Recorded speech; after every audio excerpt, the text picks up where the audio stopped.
Hey everybody, I'm Sean Hammond with PremierGuitar.com, and we're Winter NAMM 2014. We're talking to Andy from Taylor Guitars. Andy, you guys have a new series, the 800s? Yeah, but really, this was the first series of guitars that we designed, that Bob Taylor designed as as a regular model back at 40 years ago when we first started the company. And in retrospect of our 40th anniversary, he handed this series to me and said, I've built this guitar to be the best instrument I can build it, but you can take it and make it more so.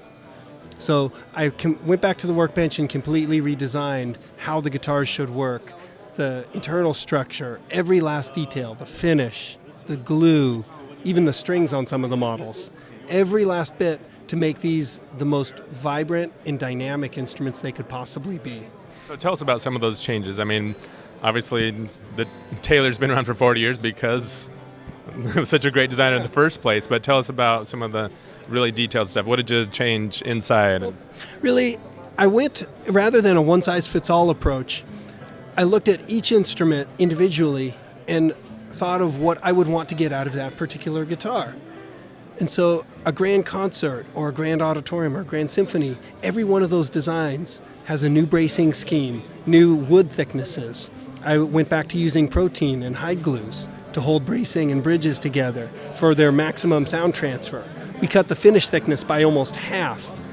I mean, literally every element of the instruments was refined in order to get more volume, more sustain, better tonal balance, better projection, a better hand feel even. Really maximize the playing experience. Cool. Can you talk a little bit more about the bracing? Like, did the patterns change, or just like the thicknesses, or yeah, all of it, really. Profile? Yeah, literally the patterns, the profiles, the shapes of the parts. In some of the guitars, like our 814 models, you'll notice when you look in through the sound hole, there's a slanted profile. And because by angling those back braces, I could optimize the way the back plate worked in relation to the top plate, get a very bold, responsive low end, real robust quality out of it without sacrificing the sustain and projection I wanted. So every one of these guitars has had that level of thought put into it to maximize what a player should get out of that guitar. Do you guys have any internal views, like any saw it in half versions or anything? Unfortunately, but I got a saw. You could look right in the sound hole and see it. It's a fairly unconventional design. Is that a fan pattern in back, or? No, they're parallel braces, but set at a skewed angle, because on the smaller bodies, the Grand Concert and the Grand Auditorium, it radically changes the way the back works. So that in the top bracing has been redesigned based on the same concepts that led for the development of the Grand Orchestra guitar.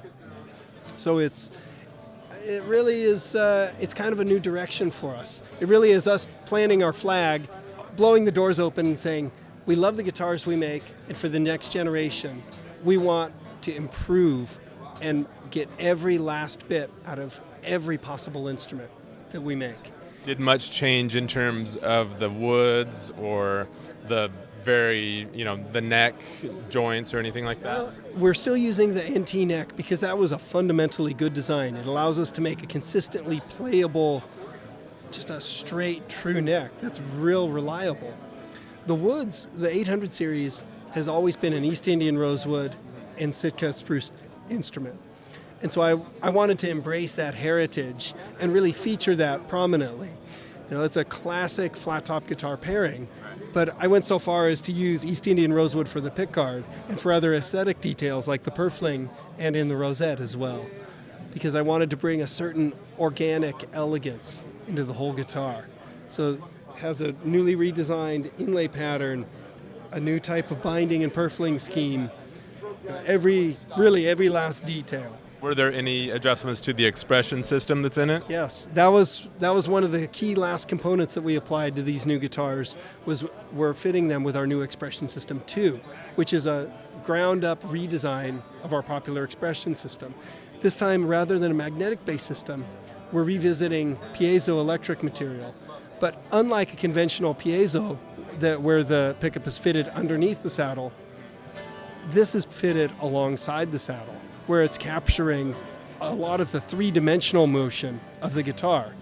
As well, instead of being crushed by the string pressure, it's Having all the sound go right through just the actual saddle. It's actually getting some of the saddle into the bridge. yeah, it's really capturing the entire feedback cycle of the top, affecting the way the strings move, and vice versa.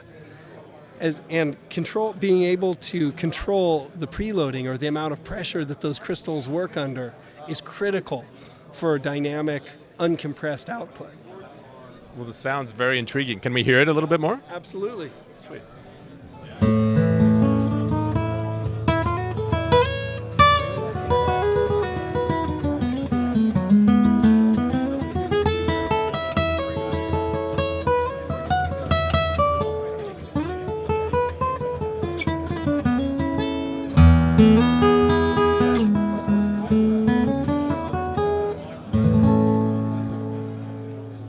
Sounds great.